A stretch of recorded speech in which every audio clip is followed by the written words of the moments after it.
എന്റെ യുവാക്കളെ, സഹോദരങ്ങളെ, നിസ്കാരത്തിൽ നല്ല താല്പര്യമുള്ളവരാകണം.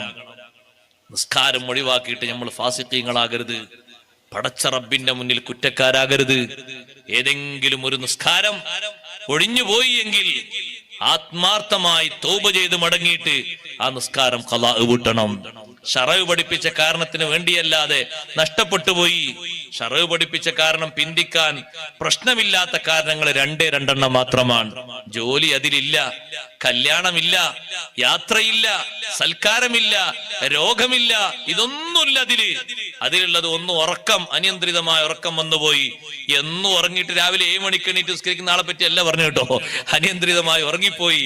എന്നും സുബഹിക്ക് എണീക്കുന്ന ആളാണ്, പക്ഷെ ഒരു ദിവസം ഉറങ്ങി. അങ്ങനെ എണീറ്റ് നോക്കുമ്പോ തന്നെ സുബഹിന്റെ സമയം കഴിഞ്ഞു പോയിട്ടുണ്ട്. പടച്ചോൻ എന്ത് പറ്റിപ്പോയി?